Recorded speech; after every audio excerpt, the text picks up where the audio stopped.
on what happens to South Africa if they lose the trade agreements with the West. South Africa has extensive trade agreements with the West, including the European Union, EU, the United States, US, and other developed economies. Losing these trade agreements would have significant economic consequences for the country. 1. Reduction in exports. South Africa is a significant exporter of agricultural products, minerals, and manufactured goods to the West. Losing trade agreements with these countries would mean that South African products would face higher tariffs and trade barriers, making them less competitive in international markets. This could lead to a reduction in exports and a decline in economic growth. 2.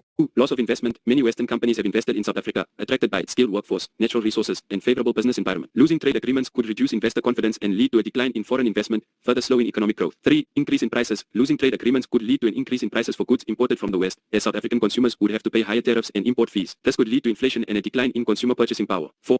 Risk of isolation. Losing trade agreements with the West could leave South Africa more isolated in the global economy, reducing its ability to participate in global trade and finance. This could have longer-term consequences for the country's economic and political stability. Overall, losing trade agreements with the West would have serious economic consequences for South Africa. The country would need to seek new trade partners and develop alternative strategies to support